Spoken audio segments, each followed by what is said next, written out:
Hey ladies, welcome back to another episode of the Balancing Hormones Naturally podcast. So we have a guest on here. We have Brittany Lutren, who is, I'm going to let you share your title because I was going to say therapist, EMDR specialist. Not really sure if that's the category we want to go in, but I've had her come on for some of my clients' programs to share a lot about the emotional and the mental side of healing because you have to reduce that stress. You have to learn how to move that through your body and all of that fun stuff. So I thought we could come on and share a little bit about that on the podcast.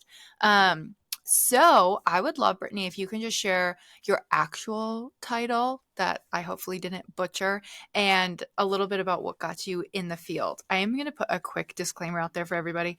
I have Killian's baby monitor here because he's napping. So hopefully he stays napping. So if you hear any sounds that sounds like a baby monitor, it's because it's the baby monitor.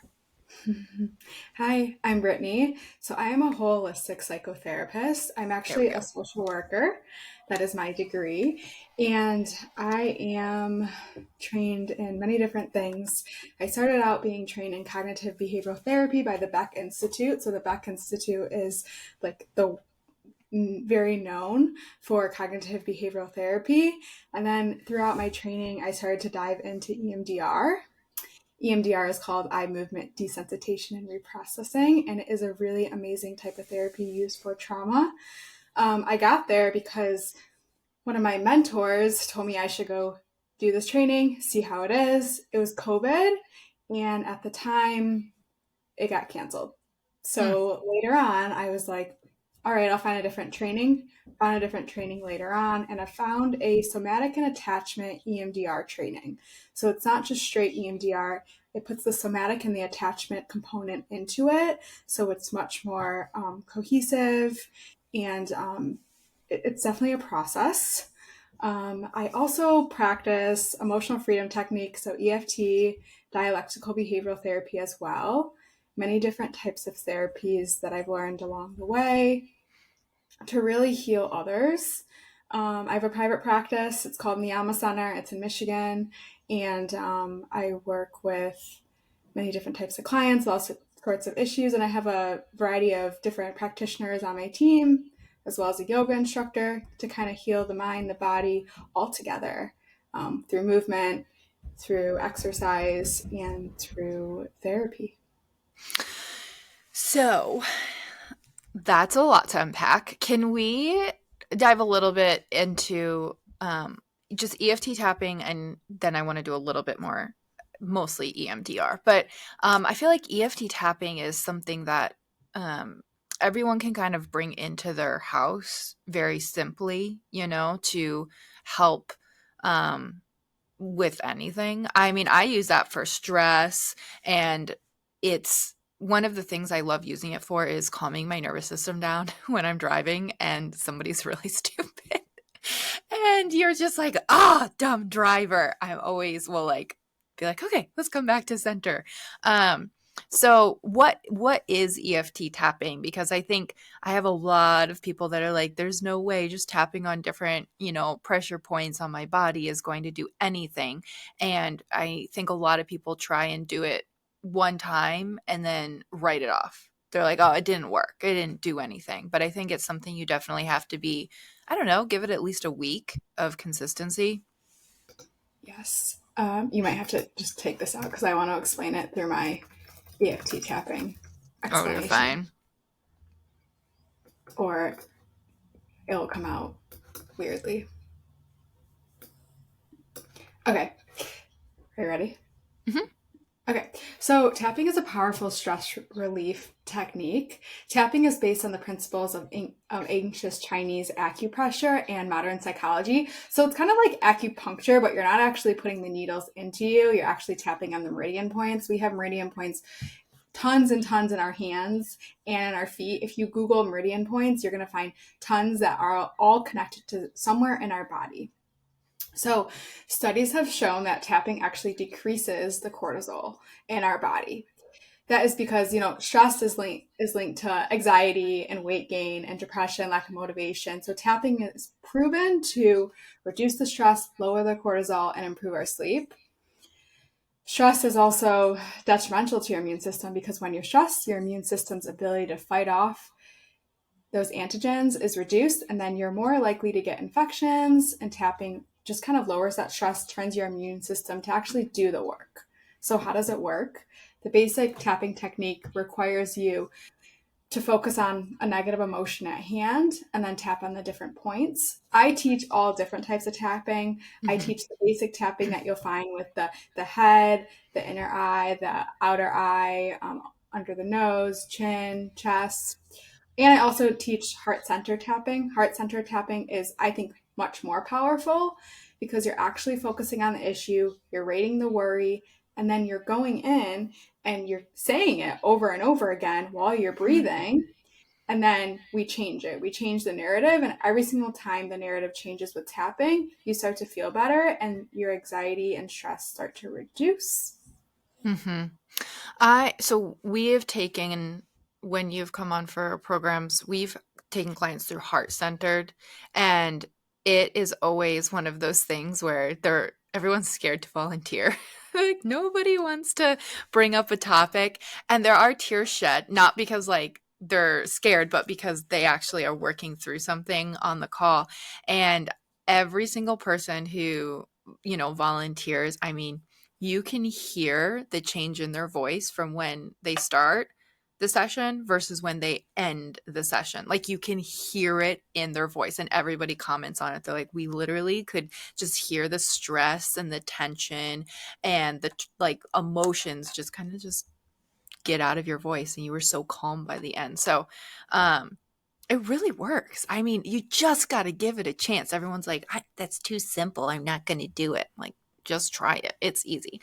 So I'm trying to think, could we go through maybe an example of it really simply? Especially if you're watching the video version on YouTube, you can follow along.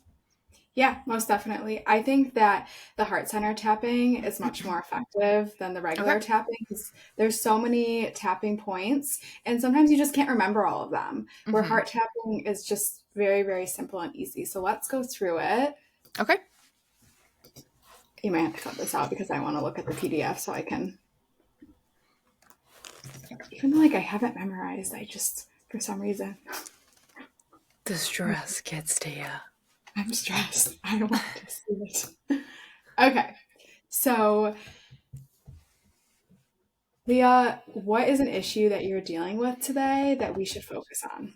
Something that you're anxious about, stressed about, sad about? Okay, I didn't think about these. I need to think really quickly. Okay, I actually will give you something.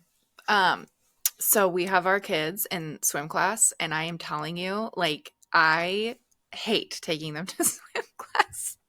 My husband needs to do it most of the time because it is so stressful for me to watch them like have to learn how to swim. I don't know, it's like a terror for me. Okay, so what is the feeling behind it? I think helplessness because I'm like I just have to watch. I can't, you know, jump in and do because they have to learn this by themselves. So is it I feel helpless about what? Something I can't control. Okay. I feel helpless about something that I can't control. So we're going to set up the statement, and this is the statement that we're setting up. We have to Okay. find the statement. So what we did was I asked you what you were feeling and what it was about, and you had told me. So I'm going to have you tune into that, and Okay. 0 out of 10, how bothersome is that? How about like a 6? Okay. So what we're going to do is we're going to put our hands on our heart. And I'm just going to have you focus on the issue at hand. Try not to focus your attention elsewhere because if you do, it may not work. So, and I'm just going to have you repeat after me. I am okay, even though I feel helpless about something that I can't control. I'm okay, even though I feel helpless about something I cannot control. Breathe 3 times.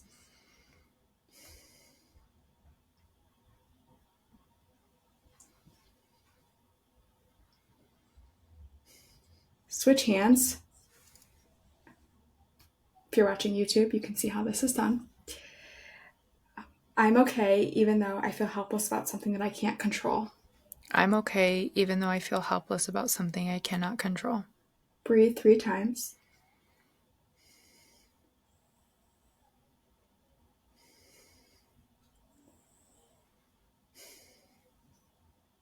Switch hands.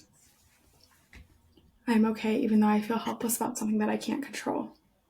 I'm okay even though I feel helpless about something I cannot control. Breathe 3 times.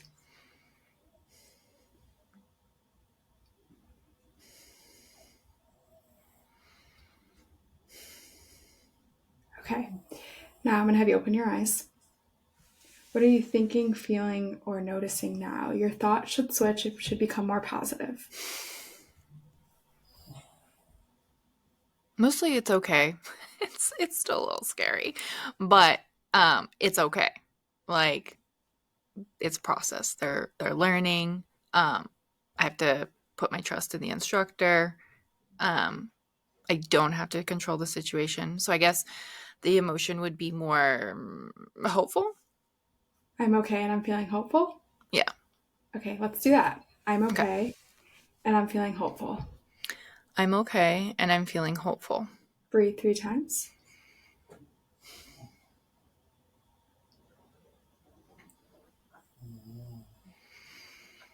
Switch hands. I'm okay and I'm feeling hopeful. I'm okay and I'm feeling hopeful. Breathe 3 times.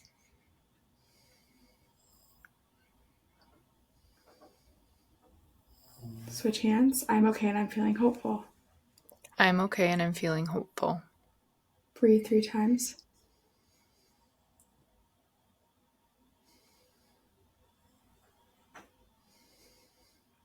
Okay, and opening your eyes, your thought should switch. What is your thought now?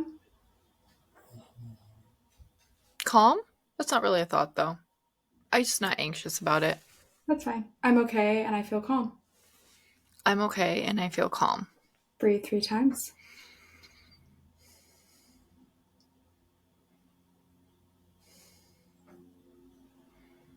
Switch hands. I'm okay and I feel calm. I'm okay and I feel calm.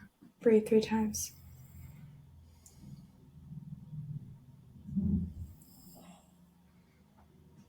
Switch hands. I'm okay and I feel calm. I'm okay and I feel calm. Breathing 3 times.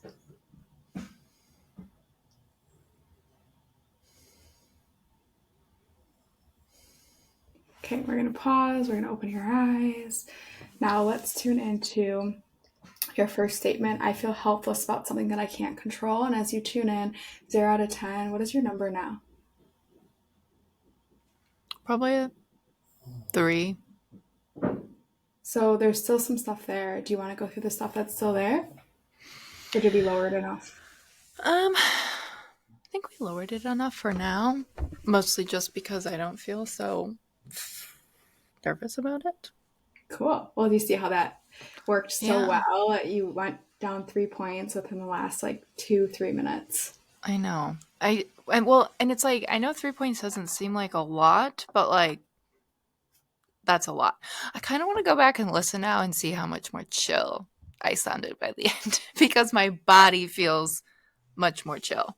And Um, you look more chill. yeah, it's just, I don't know. It's, you know what it kind of reminds me of? You know, when you have like that cup of hot tea and you put it next to your bed and then you like put a weighted blanket on and your body's just like, that kind of a sensation. That's what I feel like after you do something like this, like your body just really relaxes. Yeah, it releases the stress and Yeah. that hormone that's happening. So I have a couple questions that I feel like people might have about that. Like, are you actually just, when you do EFT tapping, like, are you helping like overall like stress of your body, like letting things actually get out? Or is it just in that moment, you're managing stress right there? Because I know some people are like, oh, well, it's just like taking, I don't know, like ashwagandha or something to kind of like chill out my body. But is it actually helping to fix the issue? Yes, I think it's a little bit different because you're not actually taking a supplement or putting something in your body, but you're actually doing it more of a holistic way while you're talking it out. You're Mm-hmm. changing your narrative and you're breathing. The breath is the most important. That's what's really relaxing you is your breath. Okay. Yeah, yeah, yeah. And just like focusing on the transition of the thought that you're going through. Yeah. Yeah, because the thought's going to change each and Yeah. every time. And as you saw, it got more positive. It doesn't have to be like a feeling. You could say, like, I'm okay and I feel this and I'm doing this. It can be a Mm-hmm. statement. That's fine as long as it gets to a more positive way. And if it's still a three, try to get it down to a zero. Keep doing it until it gets down. And eventually Mm-hmm. it'll get down. But it's really the breath that really transforms everything. Okay. And that's so much. So, do you have to say that out loud? Like, do you have to do that with somebody else, or can you do it by yourself? Does it have to be out loud? No, you can do it by yourself. I do it by myself all the time in the shower. Oh, Um, huh. It's a I good I spot like to do doing it in the stuff. shower because like nobody's around me and I'm like I don't have my phone, I don't have the computer, and I'm anxious. Yeah. So Mm-hmm. the best time to do it is when you're kind of like in that secluded environment. I like to say it out loud because it helps Mm-hmm. me hear what I'm saying, but you can do it by Mm-hmm. yourself. This is what, as a therapist, I teach my clients tools so they can thrive on their own, Mm-hmm. so that they can be their own therapist. I don't want to be their therapist forever. I want them to go fly on their own and learn what they need to learn here. Just like in your programs, people learn what they need to learn and then they leave. Mm-hmm. Yeah. The idea is to get them to know what they need by the But end. and consistency is the key. If you're not consistent, it's not gonna Yeah. work. I feel like, okay, so if you're gonna do this, guys, I challenge you to do it every single day for a week. It takes what, 5 minutes? 5 minutes. I mean, totally necessary. I, okay, I'm gonna save this statement until after we talk about EMDR. Can we jump into EMDR now? Yeah, we can definitely jump into EMDR. Where should we start? So, what is it? I know it has something to do with your eyes, and I know it has, but that's about it. So, Yeah, so EMDR stands for eye movement desensitization reprocessing. It was okay. originally developed in 1987 by Francine Shapiro. If anybody wants to read her book, she has tons. It was really developed for veterans and to treat PTSD. And over time, it's helped with anxiety and depression and pain and phobias. There's all different types of protocols now. It is a type of therapy that helps people alleviate distress from traumatic events much quicker than regular talk therapy. Okay. So, what it does is it targets traumatic memories using rapid eye movement, which is similar to REM sleep that you Mm-hmm. experience that transform memories. So, we relive the events through processing, allowing more appropriate behaviors to be present. Um, Usually, Okay. when there's a traumatic event that happens, it's very bothersome later on, and those memories are not processed fully. So, we actually have to do EMDR therapy to reprocess it. Um, Okay. so, the goal is to reprocess any irrational negative cognitions, emotions associated with the memory. So, what if somebody like is an anxious person, like they're just stressful, like they the best word I have people that identify themselves as like I am just like a highly sensitive stressed person. And I'm like, well, I feel like you can move out of that, but they don't have an exact thing they can think of that in their past. Would this still be something they could do, or does it have to have like an exact moment that they're trying to help get rid of? It really needs to kind of be like an exact moment or a memory, but there's 8 phases of EMDR. So Okay. the first phase is history taking, where you get to know a client, really get to know what they're coming in for. I stay in this phase for like 3 to 4 months. I really want to get to know someone before I dive into EMDR because you have to make sure it's Mm-hmm. safe. It's a Mm-hmm. pretty crazy type of therapy, so it needs to be safe on all levels. You have to have really good rapport with your therapist. Yeah. And then moving into resourcing. So, resourcing is developing coping tools. So, if you're really anxious, we would help you develop really stable coping tools and really look at those to see if EMDR would be appropriate for you. It's not appropriate for everybody. It's like, how Okay. regulated can you the more regulated you are, the better.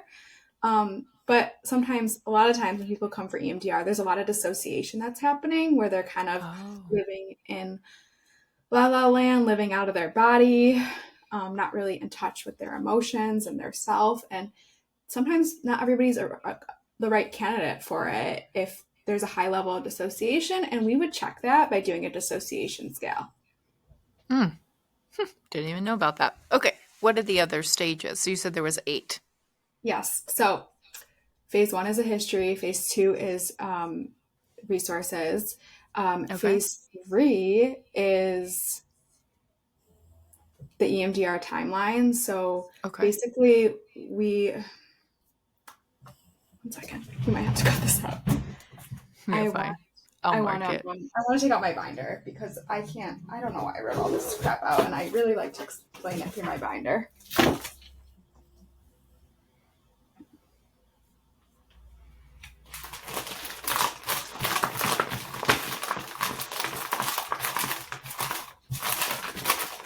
I want to talk more about the resources too. Should I go back to that or wait? No, you can talk about it at the end. Be like ways for them to dive into it more.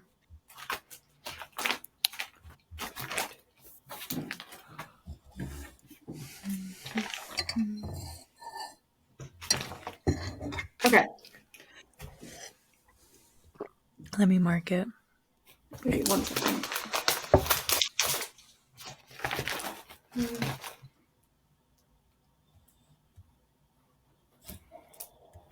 Just gonna take this over. It's like I have them memorized, but then when I'm here, I'm like, I don't know. My brain doesn't remember anything. No, I'm just kidding. It's like, what the hell is going on? I've been doing this forever. I know. It's like, what's the word? It's like when you have to take like a test. Yeah, you're like, I forgot everything. Okay, well, I want to go over. Actually, we might need to scratch some of that because I want to go over history taking. Oh, okay. Phases, if that's okay. Yeah. Okay, I'm ready. Okay. So phase 1 is client history taking. So what we do is we get the background information. We see if the client is suitable for EMDR. We have some questionnaires. We review past and present triggers. We kind of see what their resources are that they can use and that they can cope with. And then we kind of look at their strengths as well. We have this amazing exercise called the answer exercise that we use in somatic and attachment EMDR, where we ask you 15 questions and we look at what's overdeveloped, underdeveloped, and what you do in pain, because this will come up in your EMDR therapy. So sometimes someone will be like really developed in like procrastination, really underdeveloped in speaking up for yourself, and when they're in pain, they sleep. Oh, wait, I feel like I need this list of questions for my clients. We should do it. Oh my gosh, because one of the things I always ask them is like, what do you do when things get tough? Like, do you like tough love? Do you not like tough love? Do you, go into hiding? Do you lash out? Do you like retreat? Because that helps me coach them if I know what their response is, But wait a second, I didn't know this about like you can be overdeveloped in procrastination. Yeah, I have a lot of people that definitely fit into that category. Yeah, so as you can see, there's so many cool tools, and this is a way to the answers are a way to really deep dive on a client. Like I can get to know a client so quickly by just asking them these questions. Like some of the questions are, what are you most proud of? What do you do when you're stressed? And I can kind of see like they do really well, what they don't do so well, what they do in pain. Because after EMDR, if they tell me that when I'm in pain, I sleep, guarantee that they'll sleep after our EMDR session because EMDR is so exhausting, or they'll disconnect. And I can guarantee that next week they're going to come back and say, I don't want to do EMDR this week because I'm too tired. Oh, okay. So it's something that they've just become really good at. It's a result of like, your environment, your DNA, the way you grew up, your caregivers, how they took care of you is how you developed your answers. But your answers are really your lies. They don't actually work. You just have taught yourself them. And they're like a habit that you've taught yourself that they don't actually work. You've just Yeah. become so good at them, so you can change them. It's like an alcoholic is really good at drinking alcohol to Mm-hmm. self-soothe. So that's just like really Mm-hmm. overdeveloped for them, but that doesn't actually work. Mm-hmm. Oh my goodness. Okay, this is probably going to be such a triggering episode in such a good way for people though, because it's it's one of those things where it doesn't actually work, but it's like the lie that we tell ourselves over and over. I hear that a lot from people that are like, I just feel like this is such an easy example. Like I need to like watch TV to chill out, or I need to listen to TV to go to sleep, or I like scrolling my phone is like how I relax. And I'm like, how can scrolling on other people's drama like help your nervous system relax? But it's like something we've taught our bodies, like this reflex that we use to get away from our own life and stress and drama to feed into other people's, but it's not actually fixing your issue. This is a packed emotional episode. Like, I feel like people should be taking notes. What are the lies we tell ourselves? Yeah, so there's a lot of questions that we dive into to really get to know somebody. But I think the coolest part of this is I know that Kara's been on this podcast before. Kara I worked with as well, and she teaches like how to map out the nervous system, and her tools Mhm. have given me tools to be like, whoa, I can teach people these things with EMDR. So even before I go into EMDR, I see what their nervous system is like, and do they fight? Do they flight? Do they freeze? Mhm. What do they do? Just so I can Mhm. understand on a better level. Yeah. I find that very helpful with my clients because how you would approach somebody who is freeze versus somebody who is fight are completely different when they get stressed. So it's really important to know. It's so interesting. I think it's so interesting. Like when it comes to healing, it has so much to do with the mental aspect, much more than people think it does. Yeah. And then your body as well, and what shows up in Hmm. your body, and if you follow the Yeah. body cues that happen. So the next phase is preparation.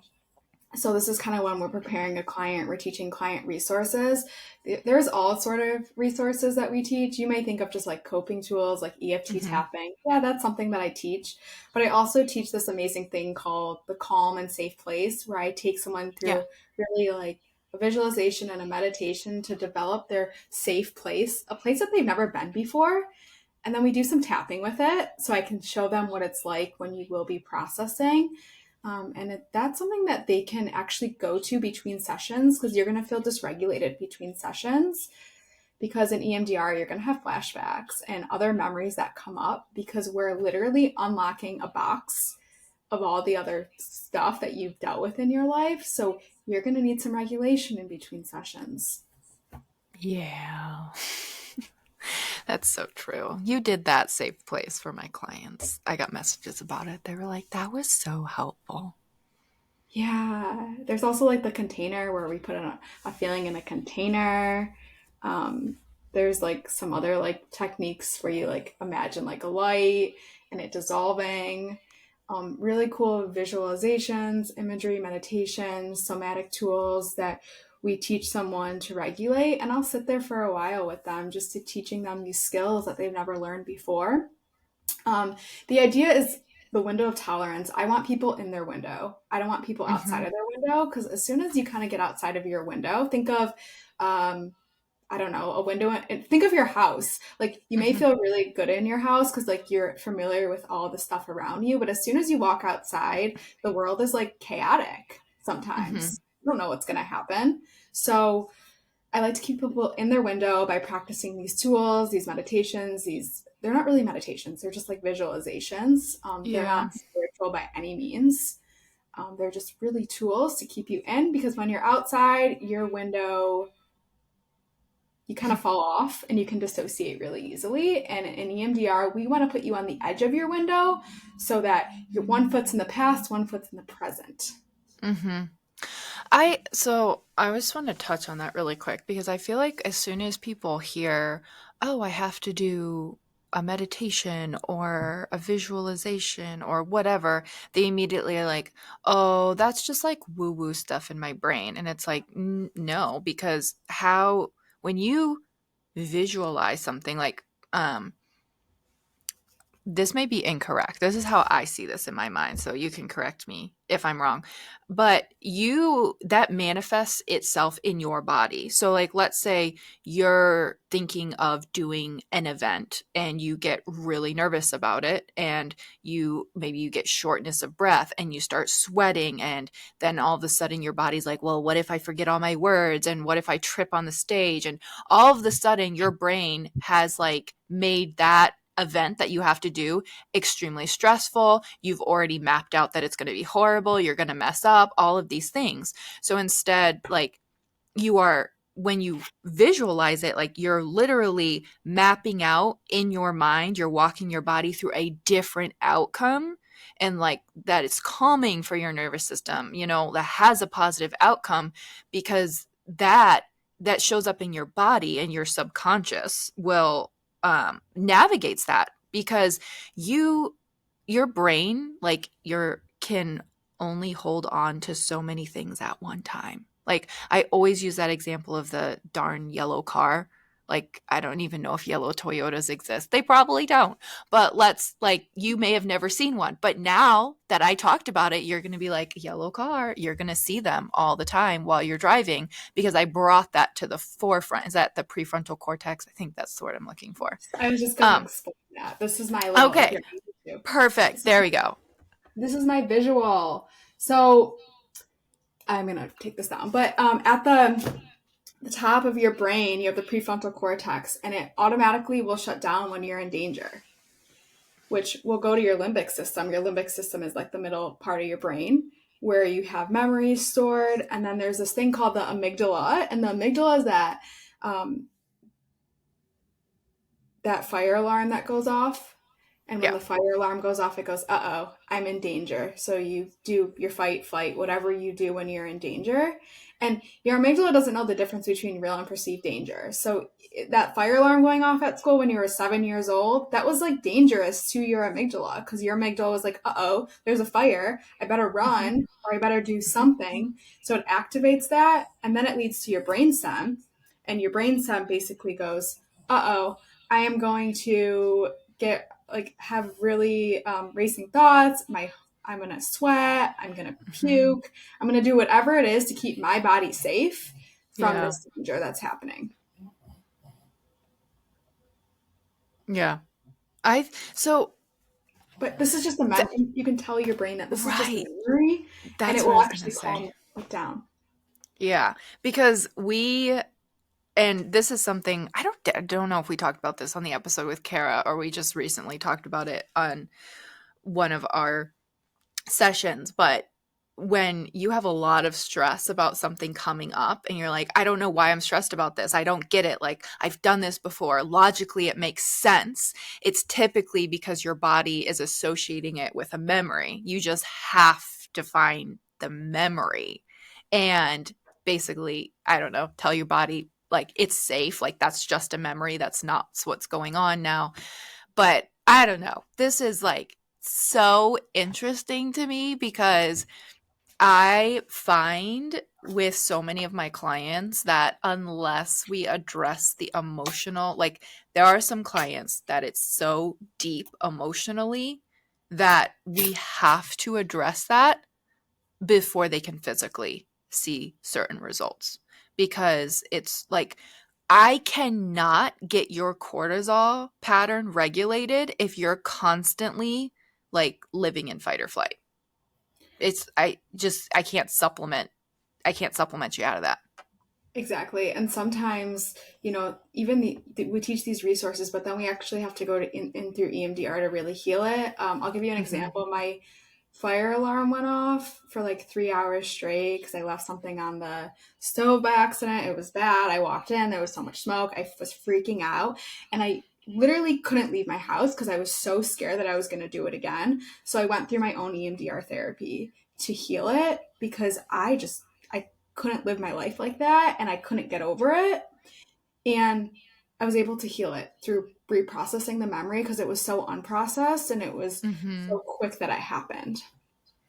Oh, there's so many things I think people need this for. Like I know people that have been in house fires and like they can't even go to bonfires like with friends, like which should be a, a fun event because like anything associated with fire is just so hard on them. So, dang. Well, it's a memory network that's been created. And so we have to Yeah. actually go into the memory network and see what's in there and kind of change it and reroute it in a way. Yeah. So the phase 3 of EMDR is really, we have to do a treatment plan. So a treatment plan looks at what's the presenting issue, what's the attachment, what do we want? So maybe the presenting issue is relationship difficulties, I don't know, and then the attachment is I want connection. So Yeah. we look at present triggers, and then we create, and then we kind of also look at the worst part of the issue, and we look at a Yeah. negative cognition like I'm bad, and then I'll ask you, okay, tell me the first time you felt like you were bad. And somebody will go all the way down to 3 years old, and then Yep. we'll keep going up, like when I was 3 years old at a birthday party, when I was 5 years old at my Yeah. mom's house. And we'll work with the first memory through Yeah. EMDR processing because we really want to find a touchstone memory, which is a memory before age 7, because that's the root Yeah. of the issue. I once had somebody that, told me that they're just feeling really stuck. Yep. And we were able to find out that actually it was when she was born, she felt stuck coming out during birth. That's the Yeah. beginning of time, and she didn't even recognize that. It was a totally subconscious thought. Dang. It's crazy what your brain can do. Yeah. So then, when we're done processing can take many sessions depending how Okay. deeply rooted the issue is. Mm-hmm. We'll do tapping with processing. So either we do tapping where you tap back and forth on your shoulders for about Mm-hmm. 20 to 30 passes, or we'll do eye movements. I'm all virtual, so I do eye movements a lot through a Mm-hmm. platform where your eyes just go back and forth on the screen looking at a dot. And then Mm-hmm. in between sets, I ask you, what did you notice? And you just tell me what you noticed. And we just go with that. The less information, the better. I just want to keep the train moving. I want to get to the last station. Um, Yeah. and then I kind of ask you to score a few things to tell me where you're at. And as long as you're a 0, we move on. And if for any reason it's an incomplete memory, then we will redo it the next time and just keep going at it. So does it take a while to like figure out what's the memory behind the memory that's causing the issue? Or do they immediately know like this is the memory that is the Yeah. problem? So there's single incident trauma where you can actually just do single incident. There's a single incident protocol in EMDR, but usually like you don't really know the issue, but then you figure out the issue, and then sometimes Okay. you want to focus on a specific memory, but then they don't even include that memory in their timeline, and I'm like, what about that sexual assault that happened? It's not even here. And Yeah. they're like, oh yeah, it's not here. I was like, do you want to put it here? So I kind of ask if they want to put it here, if that's something Oh. that was a part of that, because sometimes your brain can forget about those things even though you came through it Yeah. to really work on those things. Yeah. Okay, that makes sense. And Dang. then we Okay. install a positive cognition, and then we do a body scan, and then we close out. So it's a process. EMDR therapy, I mean, it can be fast, it can be slow, it could be a year. Really, we recommend coming every single week, because if you're not coming every single week, you're probably going to get dysregulated in between sessions, and we just need to finish Mm-hmm. out that memory so we don't leave it open. It's like a wound. You don't want to just like Mm-hmm. leave your wound open. Like you have to put a band-aid on it to heal it. You have to put ointment on it. Yeah. I just talked to somebody who did EMDR therapy, and she'd done it for some like pretty severe stuff that happened in her childhood. And she's like, I had to always put my appointment at nighttime because she's like, I would just sleep afterwards. She's like, I was so conked out. But so she was doing this. I'm trying to think of how old she was. I think in her late 30s. And before that, she'd done talk therapy. And she's like done that forever and ever and ever and just wasn't making enough progress. And so then she started EMDR. And in a couple months, had made so much progress. But yeah, she's like emotionally tanked. She goes, you have to go sleep afterwards. It was so much. That's probably one of her answers. Yeah. It is also a lot. I have people that come to us that have done talk therapy for years and years and years, and it doesn't work. And as soon as we do this, it's like everything transforms. And Mm-hmm. most of the time, you don't need therapy after you do EMDR therapy unless you want to talk about ongoing issues. But really, the Mm-hmm. root of the issues are cured. Yeah. It's so interesting because you're not like talking through an issue and like learning how to like cope with it, which I feel like is maybe what you do more with talk therapy, which you need for certain issues. But if you have like a big trauma, um, you have to move that through your body. Like you have to reprocess that versus just being like, no, I'm safe, I'm calm. Like you're logically, I'm safe, I'm calm, I'm not in that situation anymore. But emotionally, your body is just like, no, we're still running from a bear. We're still not doing well. Yeah, it's also because there's no time on trauma. It feels like it happened yesterday, even though it happened Hmm. 10 years ago. Trauma just Yeah. doesn't have a timeline. And Hmm. it can feel really triggering, even though it happened so long ago. Hmm. Because your body still, most of the time, your body still remembers what happened. Your mind might forget it a little bit, but it's you still hold that in your body somewhere. Yeah, you do. And I think that's one of the things that um I think it's such a big part of like hormones and physically healing because even if you are like logically you're like I'm doing all the things, I'm managing my stress, like I'm getting outside, I'm getting off screens, I'm doing everything that you should be, but it's like I see this with people where their minerals just aren't moving, and I'm like, okay, well, what's happened? Like stress wise, like let's talk about things that have happened in the past. Like where do we need to go from here? Because something like your body is just not responding to. And a lot of times it is emotional, whether we want to admit it or not. Yeah, and it leaves behind symptoms. And the Mhm. symptoms are depression, anxiety, numbness, irritability, whatever it is. And that's probably why that, in order to get your hormones better, you need to have less stress. You need to feel Mhm. more regulated. You have to heal yourself from the inside out with food, but also through therapy. And I think that sometimes talk therapy can be a little bit more triggering, especially if you're talking through trauma. You really want to Mhm. see a trauma informed type of therapist if you're talking through trauma because it could reopen the wound and you could get traumatized again. Yeah. Yeah, if you don't know how to like walk through that. That's true. That's so true. Um so do you have anything else you want to share about EMDR? I think that it can help with so many things. It can help with bettering your relationships, better sleep, reducing flashbacks, reducing like bothersome emotions. It changes the brain because the activation of the memory moved to the limbic system to the prefrontal cortex. So we talked about how, your prefrontal cortex shuts down when there's trauma, turns off, Mhm. it goes offline, and it goes into your limbic system. But actually, it goes the other way when you reprocess it and it moves back into the prefrontal cortex. So you may feel like, oh, that doesn't even bother me anymore when it bothered you for so many years. I've dealt with survivors of sexual abuse who have felt so much better after going through EMDR therapy and can actually face what they had dealt with and can talk about it and can live their life Mhm. again when they weren't able to live it before because of how triggered that they felt in everyday interactions. So the goal is to desensitize the trigger so the traumatic memories can be accessed. And we look at these and reprocess their emotional meanings through EMDR processing. As we keep bringing up the same narrative, it becomes less powerful and changes.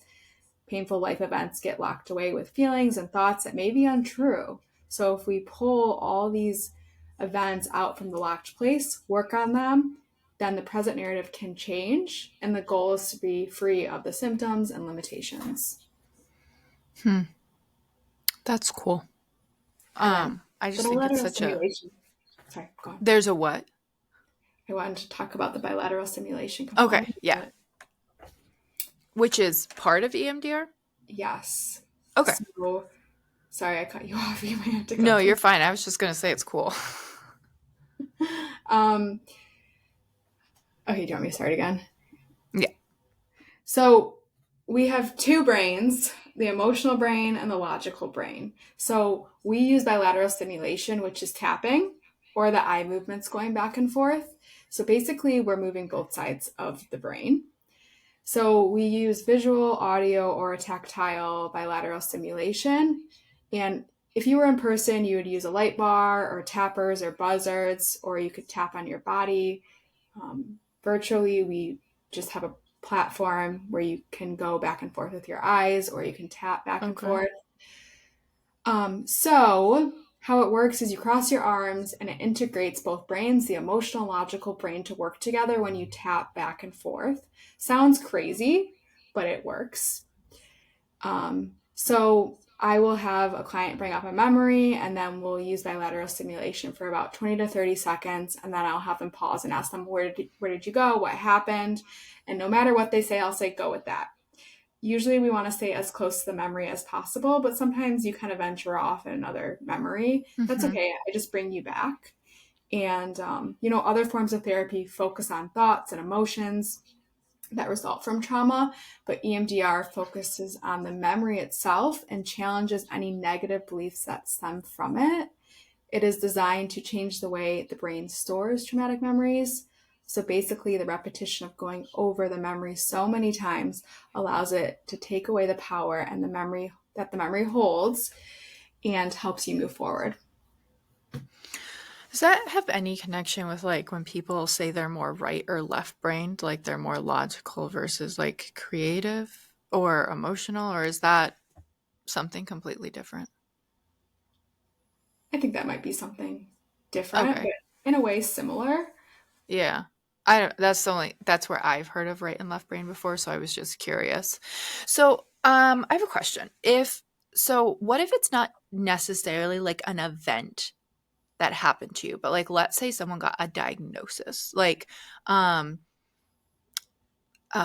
like cancer, or they just got diagnosed with endometriosis, or they just got diagnosed with PCOS, which is, not like a one-time event. Like it's a like something they have to deal with for months, years, maybe the rest of their life. But that actual diagnosis, they're like, as soon as I heard it, it's like, oh my gosh. Like, is that something that you could do EMDR with? Yeah, you definitely could. I think Yeah. that is definitely traumatic. Um, it is definitely traumatic. And I think that not right away. I think you have to give Hmm. your brain some time to process it all. And then Yeah. afterwards, maybe after treatment or whatever, whenever it is, we can process that diagnosis. EMDR works for so many different things. So that's the coolest thing about it.